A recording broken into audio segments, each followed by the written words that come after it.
रुजुता, घरच्यांना भेटून घ्या. नावाची पाटी काढा. मी तुमची इथे वाट पाहतोय.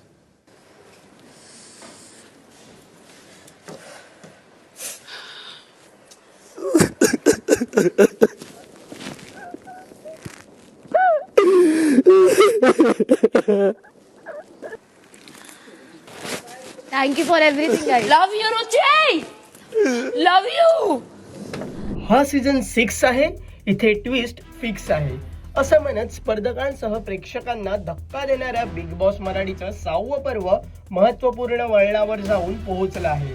बिग बॉसचा गेम हलक्यात घेणाऱ्या सदस्याला मिळणार एलिमिनेशनचा धक्का असं म्हणत होस्ट रितेश देशमुख यांनी धक्कादायक असं एलिमिनेशन शनिवारी भाऊच्या धक्क्यावर जाहीर केलं. 8व्या आठवड्याच्या अखेर धडाकेबाज स्पर्धक रुचिता जामदारचा प्रवास संपला असून प्रेक्षकांना आश्चर्याचा धक्का बसला आहे आणि सोशल मीडियावर जोरदार चर्चाही रंगली आहे. तेव्हा जेव्हा या घरात गेमला हलकं घेतलं जातं तेव्हा बिग बॉस आणि मी ॲक्शन घेतो. त्यामुळे या क्षणी होणार आहे घरातलं एलिमिनेशन. संपले जरी घरच्यांना भेटून घ्या. नावाची पाटी काढा. मी तुमची इथे वाट पाहतो. प्रेक्षक हो रुचिता जामदार घराबाहेर पडल्यानंतर बिग बॉस मराठीच्या 5व्या पर्वात सहभागी झालेल्या धनंजय पवारनं तीव्र नाराजी व्यक्त केली आहे.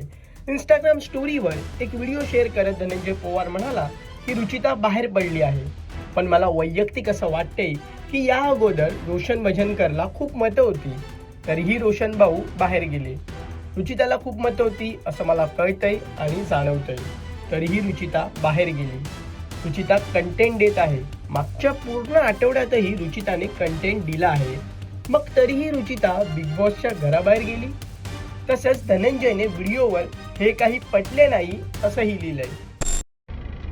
बऱ्याच ठिकाणी सोशल मीडियावरती आता बघायला मिळालं की रुचिता बाहेर पडल्या पण मला असं वैयक्तिक वाटतंय की याच्या अगोदर रोशन भजनकरला खूप वोट होते, रोशन भाऊ बाहेर गेले आणि आता रुचिताला खूप वोट होते असं मला कळतंय, जिथपर्यंत मला वाटतंय जाणवतंय.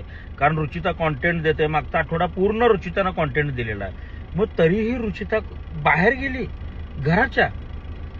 राखी, रुचिता इथे नाती बनतात, बिघडतात सुद्धा. मला तुमच्या पर्सनल इक्वेशनमध्ये जायचं नाही आहे, पण काय आहे ना, प्रत्येकाच्या आयुष्यात डिफिकल्ट मोमेंट्स येतात. त्याच्यावर कसं रिॲक्ट करायचं हे तुमच्या हातात आहे.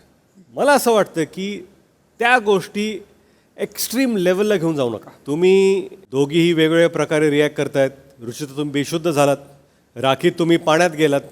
असं रिॲक्ट व्हायला पाहिजे का?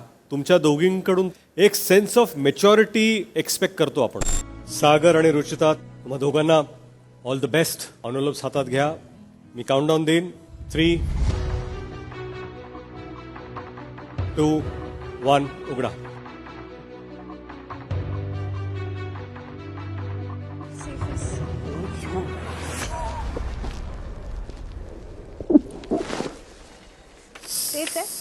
Ruchita,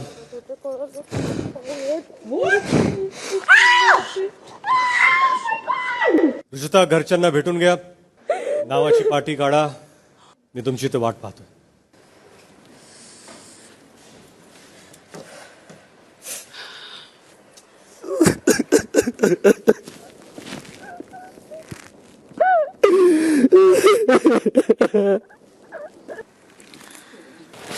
Thank you for everything, guys. Love you, Ruchi. Love you. आता मी स्टेजवर आमंत्रित करणार आहे या आठवड्यात घरातून एलिमिनेट झालेल्या सदस्या रुचिता जामदार यांना.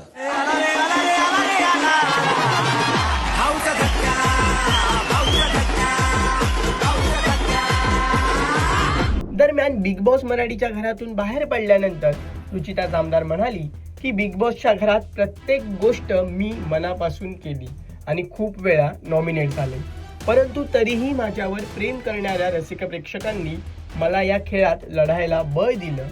मी घरात ज्या काही चुकीच्या गोष्टी केल्या असतील त्याबद्दल तुमची मनापासून माफी मागते. आजचं एविक्शन माझ्यासाठी आश्चर्यकारक आहे, पण जनतेचा निर्णय मला मनापासून मान्य आहे. माझ्या या प्रवासात माझी साथ दिल्याबद्दल खूप खूप आभार. प्रेक्षको, बिग बॉस मराठीच्या घरातून बाहेर पडल्यानंतर रुचिता जामदार हिने पहिल्या आठवड्यात घराबाहेर पडलेली स्पर्धक डान्सर दादा पाटील हिची भेट घेतली. या भेटीदरम्यान दोघांमध्ये मजेशीर संवादही झाला. गाईज, मी काय झाली आहे, मी एलिमिनेट झाली आहे मी. आणि सगळ्यात पहिल्या व्यक्तीला कोणाला भेटली आहे बघायचंय.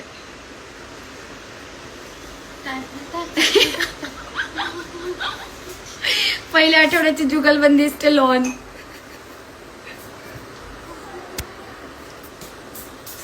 खुश आहे मी, माझ्या लोकांना भेटते वापस. मी पण खूप खुश आहे, पण दुःख वाटतंय. मी हिला टॉप 5 मध्ये बघत होती, पण ठीक आहे. पण लवकर आली, बरं झालं. मला स्किनचं ट्रीटमेंट करायचं बोलत होती की मला ऍड्रेस सांगेल तर लवकर येऊ दे, लवकर वा, त्याच्यासाठी मला लवकर बोलवलं या बाईनी. बिग बॉस मराठीच्या 6व्या पर्वाचे सर्व एपिसोड्स कलर्स मराठी वाहिनीवर आणि जिओ हॉटस्टारवर दररोज रात्री 8 वाजता पाहायला मिळणार आहेत. तसेच कोणताही एपिसोड जिओ हॉटस्टारवर कधीही पाहता येईल. प्रेक्षको, रुचिता जामदारच्या एविक्शन बद्दल तुम्हाला काय वाटतं? धनंजय पोवारच्या रुचिता जामदार बद्दलच्या मताबद्दल तुम्हाला काय वाटतं? हे आम्हाला कमेंट करून नक्की कळवा. आणि मनोरंजन क्षेत्रातील महत्त्वाच्या घडामोडी जाणून घेण्यासाठी लोकमत फिल्मीला सबस्क्राईब करायला विसरू नका. पाहत रहा लोकमत फिल्मी.